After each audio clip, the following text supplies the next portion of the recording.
வணக்கம். ஜனவரி 13ஆம் தேதி அனைவருக்கும் முன்கூட்டிய பொங்கல் நல்வாழ்த்துக்கள். இன்னைக்கான முதல் பதிவு. பங்குச்சந்தையில் நடந்த சில விஷயங்களை விரைவாக பார்க்கலாம். முக்கியமான தகவல், நான் செபி ரெஜிஸ்டர்ட் அட்வைசர் கிடையாது. நம்ம சேனல்ல இருந்து எப்போதுமே ஸ்டாக் ரெக்கமெண்டேஷன்ஸ் கிடையாது.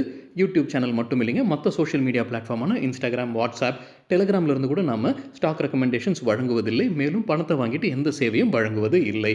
பல போலியான குரூப் இயங்கிட்டு இருக்கு. தயவு செய்து ஜாகிரதையாக இருங்க. இந்த வீடியோவில் காட்டக்கூடிய அனைத்து கம்பெனிகளும் வெறும் இன்ஃபர்மேஷனல் பர்பஸ்க்காக மட்டுமே முதலீடு செய்யுங்கன்னு சொல்கிற வீடியோ கிடையாது. எந்த ஒரு முதலீட்லையும் ரிஸ்க் இருக்கும். ரிஸ்க் புரியாமல் இன்வெஸ்ட் செய்யாதீங்க. ரிஸ்க் புரியலன்னா தயவு செய்து இன்வெஸ்ட்மெண்ட்டை தவிர்த்துருங்க. நம்ம ருபி டிரைவர் சேனலை ஆதரிக்கிற அனைத்து நல்ல உள்ளங்களுக்கும் நன்றி. சில இண்டிவிஜுவல் ஸ்டாக்ஸ் மற்றும் செய்திகள் விரைவாக பார்க்கலாம். நேற்று ஜனவரி 12ஆம் தேதி நிஃப்டி 0.4% கூடுதலாக க்ளோஸ் ஆயிருக்கு. 5 நாட்களில் தொடர்ச்சியாக ரெட்டில் இருந்த நிஃப்டி நேற்று கிரீனில் க்ளோஸ் ஆயிருக்கு. ஃபாரின் இன்ஸ்டிடியூஷனல் இன்வெஸ்டர்ஸ் 9100 கோடி ரூபாய்க்கு வாங்கியிருக்கிறாங்க. 12700 கோடி ரூபாய்க்கு விற்பனை செய்திருக்கிறாங்க. நெட் செல்லர்ஸாக இருக்கிறாங்க 3600 கோடி ரூபாய்க்கு. டொமஸ்டிக் இன்ஸ்டிடியூஷனல் இன்வெஸ்டர்ஸ் 17000 கோடி ரூபாய்க்கு வாங்கியிருக்கிறாங்க. 11100 கோடி ரூபாய்க்கு விற்பனை செய்திருக்கிறாங்க. நெட் பையர்ஸாக இருக்கிறாங்க 5800 கோடி ரூபாய்க்கு. இன்னைக்கு ஜனவரி 13ஆம் தேதி குவார்ட்டர்லி ரிசல்ட் அறிவிக்கக்கூடிய சில கம்பெனிகளுடைய பெயர்கள்: ICICI Prudential Life Insurance, ICICI Lombard, Bank of Maharashtra, Tata Elxsi, just dial மற்றும் 5 பைசா கேபிட்டல். ட்ரம்ப் அடுத்த ஆண்டு இந்தியாவுக்கு வர இருக்கிறாருன்னு யூஎஸ்ஏ அம்பாசிடரா வர இருக்கிற சர்ஜியோ கோர் தெரிவிச்சிருக்கிறாரு. டெல்லியில் பேசியிருக்கிறார். அப்போ இதை தெரிவிச்சிருக்கிறாரு. முக்கியமான ஒரு விஷயத்தையும் தெரிவிச்சிருக்கிறாரு. இன்னைக்கு இந்தியா யூஎஸ்ஏ இடையே வர்த்தக பேச்சுவார்த்தையுடைய அடுத்த சுற்று பேச்சுவார்த்தையை துவங்குவதாகவும் அவர் தெரிவிச்சிருக்கிறாரு. இந்தியாவுடைய இன்ஃப்ளேஷன் டேட்டா டிசம்பர் மாதத்திற்கானது அரசு வெளியிட்டிருக்கிறாங்க. 1.33%.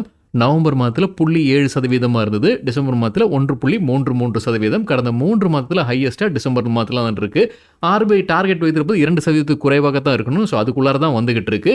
முழு ஆண்டு 2025 முழு ஆண்டுடைய ஆவரேஜ் இன்ஃப்ளேஷன் பார்க்கும்போது 2.2%. கடந்த 10 ஆண்டில் இது குறைவான ரீடிங்னு மணி கண்ட்ரோலில் டேட்டா கொடுத்துருக்குறாங்க. ரேர் எர்த் மேக்னட்ஸ்க்கான திட்டத்தை மத்திய அரசு முன்னவே அறிவிச்சிருந்தாங்க. 7280 கோடி ரூபாய்க்கான திட்டம் அது.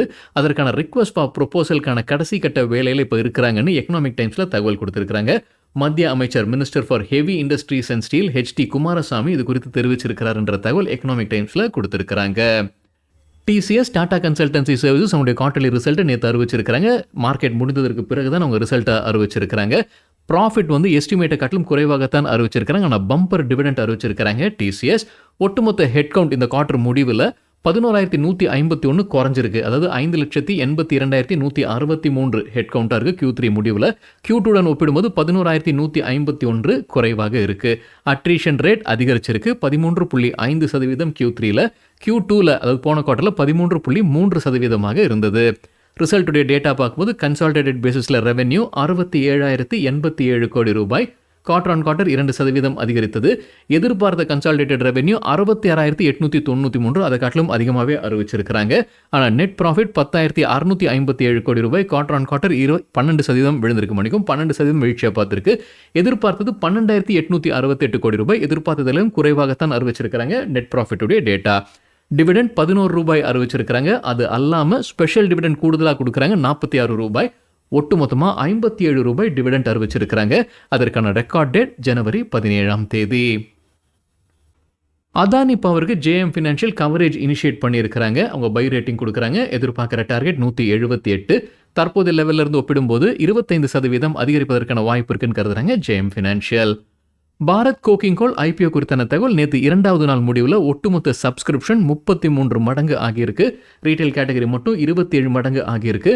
கிரே மார்க்கெட்டில் பிரீமியம் 10 ரூபாய் 85 பைசா கூடுதலாக போய்கிட்டு இருக்கு. அது IPO விலையை காட்டிலும் 47% அதிகமாக இருக்கு. வெப்சால் குறித்து நேற்று நம்ம ஒரு செய்தி பார்த்துருந்தோங்க. ஆந்திர பிரதேஷ் அரசு அவங்களுடைய ப்ராஜெக்ட்டுக்கு அனுமதி வழங்கி இருக்கிறாங்கன்னு. இப்போ கூடுதல் தகவல் என்னன்னா 3538 கோடி ரூபாய்க்கான சோலார் மேனுஃபேக்சரிங் ப்ராஜெக்ட் இது வெப்சால் அங்கே முதலீடு செய்கிறாங்க. திருப்பதி மாவட்டத்தில் இது முதலீடு செய்ய இருப்பதாக வெப்சால் தெரிவிச்சிருக்கிறாங்க. மாருதி சுசுகி தற்போது அப்டேட் இருக்கு. குஜராத்தில் அவங்க விரிவாக்கம் செய்கிறாங்க. இதற்காக 4960 கோடி ரூபாய்க்கான லேண்ட் டீலுக்கு ஒப்புதல் வழங்கியிருக்கிறாங்க கம்பெனியுடைய போர்டு. இந்த விரிவாக்கத்துடைய பாகமாக அது 10 லட்சம் யூனிட்ஸ், அது 1 மில்லியன் யூனிட்ஸ் விரிவாக்கம் ஏற்படுவதற்கான வாய்ப்பு இருக்குன்னு சொல்லியிருக்கிறாங்க. இப்போ அவங்களுடைய உற்பத்தி திறன் 24 லட்சம், ஆண்டிற்கு 24 லட்சம். இதில் ஹரியானாவில் இருக்கக்கூடிய 3 ஆலைகளும் குஜராத்தில் இருக்கக்கூடிய ஆலையும் சேர்த்து 24 லட்சம் இருக்குது. ஸோ அதை விரிவாக்கம் செய்யறதுக்கு புதிதாக அவங்க லேண்ட் டீலில் கையெழுத்திட்டு இருக்கிறாங்க குஜராத்தில். $4,960 கோடி ரூபாய்க்கான டீல் இது. என்எஸ்சி தரப்புல ஒரு அப்டேட் இருக்கு. அவங்க முன்னவே ஒரு சர்க்குலர் வெளியிட்டிருந்தாங்க. ஜனவரி 15ஆம் தேதி செட்டில்மெண்ட் ஹாலிடே, ட்ரேடிங் ஹாலிடே கிடையாது அப்படின்னு. இப்போ அதை மாற்றி இருக்கிறாங்க. ட்ரேடிங் ஹாலிடேயும் சேர்த்துருக்காங்க. ஸோ ஜனவரி 15ஆம் தேதி ட்ரேடிங்கும் நடக்காது, ட்ரேடிங் ஹாலிடேவும் அறிவிச்சிருக்காங்க. ஸோ அந்த சர்க்குலரில் மாற்றம் கொண்டு வந்திருக்காங்க. தெரியாதவங்களுக்காக பின்னணி, ஜனவரி 15ஆம் தேதி மும்பை மகாராஷ்டிராவில் அங்கே உள்ளூர் தேர்தல் நடக்க இருக்கு. அதனால அரசு விடுமுறை அறிவிச்சிருந்தாங்க. என்எஸ்சி ரொம்ப நாட்களுக்கு பிறகு அது செட்டில்மெண்ட் ஹாலிடேயாக அறிவிச்சிருந்தாங்க. இப்போ மாற்றம் செய்திருக்கிறாங்க. ட்ரேடிங் ஹாலிடேவும் அறிவிச்சிருக்கிறாங்க. பிஎஸ்சியும் ட்ரேடிங் இருக்காதுன்றதான் என்னுடைய புரிதலுங்க. இந்த தகவல் நமக்கு கிடைத்தது மணி கண்ட்ரோல்ல இருந்து. மீஷோ நிறுவனத்திற்கு புரோக்கிங் நிறுவனமான Bank of America securities coverage initiate பண்ணியிருக்காங்க. நியூட்ரல் ரேட்டிங் கொடுக்குறாங்க. எதிர்பார்க்குற டார்கெட் $190. ஓலா எலக்ட்ரிக் குறித்து சிஎன்பிசி டிவி 8 கிடைத்த ஒரு தகவல். அவங்க ரெசிடென்ஷியல் பேட்டரி எனர்ஜி ஸ்டோரேஜ் சிஸ்டமில் இறங்குறாங்க. வீட்டுக்கு தேவையான பேட்டரிஸை நம்ம இப்போ ஆர்டர் பண்ண முடியும். அவங்களுடைய வெப்சைட்டில் புக்கிங்ஸை துவங்கி இருக்கிறாங்க. $999 கட்டி புக்கிங்ஸ் பண்ணலாம்ன்ற தகவல் கொடுத்துருக்காங்க சிஎன்பிசி டிவி 8. நம்ம முன்னே ஒரு செய்தி பார்த்துருந்தாங்க. ஓலா எலக்ட்ரிக் மகர சங்கராந்தியை முன்னிட்டு ஒரு அறிவிப்பு வெளியிட இருக்கிறாங்கன்னு. அது இதுவா அப்படின்றது என்னால் உறுதி செய்ய முடியலைங்க. ஆனால் இப்போ அவங்க ஹோம் பேட்டரி பிஸ்னஸில் வராங்க. சிஎன்பிசி டிவி 8 கிடைத்த தகவல் இது. ரிலையன்ஸ் இண்டஸ்ட்ரீஸ் தரப்புல ஒரு விளக்கம் கொடுத்துருக்காங்க. அவங்களுடைய பேட்டரி உற்பத்தி பிளான்ல ஒரு மாற்றம் இருக்கு, அது தாமதம் ஆகுது அப்படின்னு ப்ளூம்பர்க்ல ஒரு தகவல் கொடுத்துருந்தாங்க. அதற்கு விளக்கம் கொடுத்துருக்காங்க ரிலையன்ஸ் இண்டஸ்ட்ரீஸ். அதில் அது தவறான செய்தி, அந்த மாதிரி எதுவும் இல்லை. பிளான் கரெக்டாக போய்கிட்டு இருக்கு. என்ன இலக்கை நோக்கி போயிட்டு இருக்குமோ அது கரெக்டாக போய்கிட்டு இருக்குன்ற மாதிரி ரிலையன்ஸ் விளக்கம் கொடுத்துருக்காங்க. ப்ளூம்பர்க் அவங்களுடைய செய்தியில் என்ன சொல்லியிருக்காங்கன்னா, சைனா நிறுவனத்துடன் ரிலையன்ஸ் இண்டஸ்ட்ரீஸ் பேச்சுவார்த்தையில் இருந்திருக்காங்க ஒரு டெக்னாலஜியை கொண்டு வருவதற்காக. அந்த பேச்சுவார்த்தை தோல்வி அடைஞ்சிருக்கு. அதனால அவங்களுடைய பிளான்ல தாமதம் இருக்கு அப்படின்ற மாதிரி சொல்லியிருந்தாங்க ப்ளூம்பர்க்ல. அதற்கு மறுப்பு தெரிவிச்சிருக்காங்க ரிலையன்ஸ் இண்டஸ்ட்ரீஸ். HCL டெக்னாலஜிஸ் நேற்று குவார்ட்டர்லி ரிசல்ட் அறிவிச்சிருக்காங்க. மார்க்கெட்டுக்கு பிறகு தான் அவங்க ரிசல்ட் அறிவிச்சிருக்காங்கன்றது என்னுடைய புரிதலுங்க. அவங்க டிவிடெண்டும் அறிவிச்சிருக்காங்க. HCL டெக்னாலஜிஸ் ஒரு ஷேருக்கு $12. அதற்கான ரெக்கார்ட் டேட் ஜனவரி 16ஆம் தேதி. டிவிடெண்ட் பேமெண்ட் டேட் ஜனவரி 27ஆம் தேதி. கன்சாலிடேட்டட் பேசிஸ்ல ரெவென்யூ $33,872 கோடி ரூபாய். இயர் ஆன் இயர் 13% அதிகரிச்சிருக்கு. எதிர்பார்த்தது சிஎன்பிசி டிவி 8 நடத்தின கருத்து கணிப்பில் அவங்க எதிர்பார்த்தது $33,360 கோடி ரூபாய். ஸோ அது காட்டிலும் அதிகமாகவே அவங்க அறிவிச்சிருக்காங்க HCL டெக்னாலஜிஸ். நெட் ப்ராஃபிட் அறிவித்திருப்பது $4,076 கோடி ரூபாய். இயர் ஆன் இயர் 11% விழுந்திருக்கு. சிஎன்பிசி டிவி 8 எதிர்பார்த்தது $4,747 கோடி ரூபாய். ஸோ அது காட்டிலும் குறைவாகத்தான் நெட் ப்ராஃபிட்டை HCL டெக்னாலஜிஸ் அறிவிச்சிருக்கிறாங்க. AI revenue $146 million. போன குவார்ட்டரில் $100 மில்லியன் இருந்தது. டோட்டல் ஹெட்கவுண்ட் Q3 முடிவில் 2,26,379. குவார்டர் ஆன் குவார்டர் கம்பேர் பண்ணும்போது 261 ஆட்கள் குறைஞ்சிருக்குன்னு மணி கண்ட்ரோலில் தகவல் கொடுத்துருக்குறாங்க. அட்ரிஷன் ரேட் 12.4% இருந்தது. போன ஆண்டு பார்க்கும்போது 13.2% இருந்தது. நிதியாண்டு 2026 கைடன்ஸ் கொடுத்துருக்குறாங்க. ரெவென்யூ growth 4லிருந்து 4.5% இருக்கும் இயர் ஆன் இயர் பேசிஸில். இது கான்ஸ்டன்ட் கரன்சி டேர்ம்ஸில் 4லிருந்து 4.5% இயர் ஆன் இயர் கம்பேரிசனில் இருக்கும்னு கைடன்ஸ் கொடுத்துருக்குறாங்க. எபிட் மார்ஜின் 17லிருந்து 18% இருக்கும்ன்ற அப்டேட்டும் கொடுத்துருக்குறாங்க HCL டெக்னாலஜிஸ். JTL இண்டஸ்ட்ரீஸ் தரப்பு ஒரு அப்டேட் இருக்கு. நேற்று அப்பர் சர்க்கியூட் ஏட்டுது 20% அதிகரித்தது. கம்பெனிக்கு டிரான்ஸ்மிஷன் டவர்ஸ்க்கான ஆர்டர் கிடைச்சிருக்கு. யார்கிட்ட இருந்து? Punjab state transmission corporation limited கிட்ட இருந்து கிடைத்த ஆர்டர் இது. சோலெக்ஸ் எனர்ஜி தரப்புல ஒரு அப்டேட் இருக்கு. சோலார் PV மாடியூல் சப்ளை செய்யக்கூடிய ஆர்டர், அதோடைய மதிப்பு $276 கோடி ரூபாய். யாருக்கிட்ட இருந்து சொல்லல, ஒரு உள்ளூர் நிறுவனம் மட்டும்தான் சொல்லியிருக்கிறாங்க சோலெக்ஸ் எனர்ஜி. IRCTC குறித்து சிஎன்பிசி டிவி 8 கிடைத்த ஒரு தகவல். அவங்களுடைய புது விதி நேற்று ஜனவரி 12ஆம் தேதியிலிருந்து அமலுக்கு வந்திருக்கு. IRCTC அக்கௌண்ட் ஹோல்டர்ஸ் ஆன்லைனில் டிக்கெட் புக் பண்ணுறவங்க யாரெல்லாம் ஆதார் லிங்க்டாக இருக்காங்களோ அவங்களால தான் முதல் நாள் டிக்கெட்டை புக் பண்ண முடியும் ட்ரெயினுக்கு. ஸோ ட்ரெயினுடைய முதல் நாள்னு சொல்லும்போது 2 மாதத்திற்கு முன்னாடி தான் நம்மளால் இப்போ ரிசர்வேஷன் பண்ண முடியும். ஸோ முதல் நாள் ஓப்பன் ஆகிறது, அந்த டிக்கெட் ஓப்பன் ஆகிற முதல் நாளில் IRCTC அக்கௌண்ட்ஸ் யாரெல்லாம் ஆதார் லிங்க்டாக இருக்கோ அவங்களால மட்டும்தான் அந்த முதல் நாள் டிக்கெட் புக் பண்ண முடியும். இந்த விதி நேற்று ஜனவரி 12ஆம் தேதியிலிருந்து அமலுக்கு வந்திருக்கு. ஆனால் நம்ம கவுண்டருக்கு நேரடியாக போய் வாங்குறோம் அப்படின்னா இந்த விதிமுறை எல்லாம் கிடையாது. அது நேரடியாக நம்ம கவுண்டரில் போய் வாங்கிக்கலாம். ஆனால் ஆன்லைனில் வாங்குறோம் அப்படின்னா அந்த முதல் நாள் ஓப்பனிங் ஆகும்போது டிக்கெட் புக் பண்ணுறதுக்கு நம்ம அக்கௌண்ட் ஆதாருடன் லிங்க்டாக இருக்க வேண்டும். பாரத் டைனமிக்ஸ் மற்றும் பாரத் எலக்ட்ரானிக்ஸ் குறித்தான ஒரு செய்தி சிஎன்பிசி டிவி 8 கிடைத்தது. DRDO வெற்றிகரமாக ஒரு ஆயுதத்தை சோதனை நடத்தி இருக்கிறாங்க. மேன் போர்ட்டபிள் ஆன்டி டேங்க் மிசைலுடைய சோதனை வெற்றிகரமாக நடத்தியிருக்கிறாங்க. இந்த ஆயுதத்தை உற்பத்தி செய்கிறதுல பாரத் டைனமிக்ஸ் மற்றும் பாரத் எலக்ட்ரானிக்ஸ் உடைய பங்கு இருக்குது அப்படின்னு சிஎன்பிசி டிவி 8 தகவல் கொடுத்துருக்கிறாங்க. ஆரியன் ப்ரோ சொல்யூஷன்ஸ் தரப்பு ஒரு அப்டேட் இருக்கு. DMRC Delhi metro rail corporation கிட்ட ஒரு ஆர்டர் கிடைச்சிருக்கு. போபால் மற்றும் இந்தோர் மெட்ரோ ப்ராஜெக்ட்ஸ் சம்பந்தமானது. ஸோ போபால் இந்தோர்ன்றது மத்திய பிரதேஷ்ல இருக்கு. So Delhi metro rail corporation தனியா இல்லைங்க, அவங்க மத்திய பிரதேஷ் மெட்ரோ ரயில் கார்ப்பரேஷனும் கூட்டாகத்தான் இது செய்கிறாங்க. 150 கோடி ரூபாய்க்கான மல்டி இயர் கான்ட்ராக்ட்னு சொல்லியிருக்காங்க ஆரியன் ப்ரோ சொல்யூஷன்ஸ். இது அவங்களுடைய ஆட்டோமேட்டட் ஃபேர் கலெக்ஷன் சிஸ்டம்ஸை அமல்படுத்தக்கூடிய ப்ராஜெக்ட்னு சொல்லியிருக்காங்க Aryan pro solutions.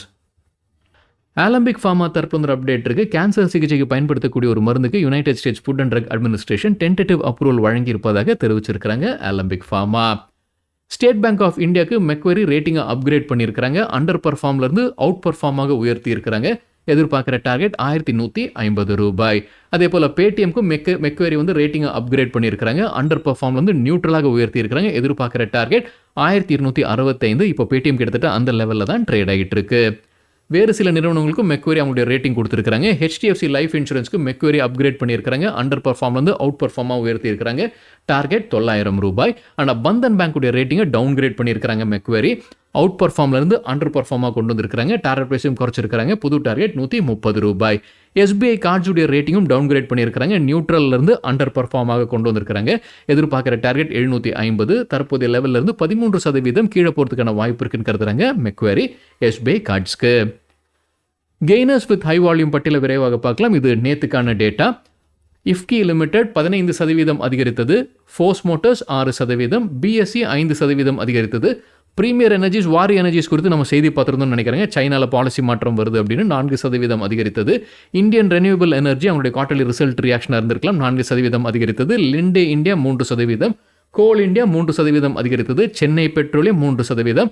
Manappuram finance குறித்து நம்ம செய்தி பார்த்துருந்தாங்க. கம்பெனி ஒரு விளக்கம் கொடுத்துருந்தாங்க. ஒரு முதலீடு வருது பெயின் கேபிட்டல் அப்படி, அது குறித்து விளக்கம் கொடுத்துருக்காங்க செய்தி பார்த்துருந்தோம். 3% அதிகரித்தது.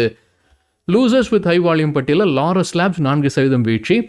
கிராவிட்டா இந்தியா 4% விழுந்தது. பிரஸ்டீஜ் எஸ்டேட்ஸ் 4% வீழ்ச்சி. அப்பர் இண்டஸ்ட்ரீஸ் 4% விழுந்தது.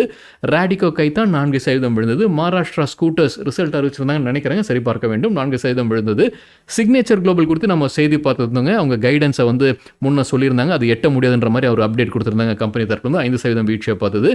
ஜிஇ வர்னோவா 6% வீழ்ச்சி. சிட்டி யூனியன் பேங்க் 6% விழுந்தது. தேஜஸ் நெட்வொர்க்ஸ் 10% வீழ்ச்சியை பார்த்தது. அது ரிசல்ட் ரியாக்ஷனாக இருந்திருக்கலாம். சரிங்க, இதுதான் சில விஷயங்கள் என்னுடைய பார்வைக்கு எட்டியது. நன்றி, வணக்கம்.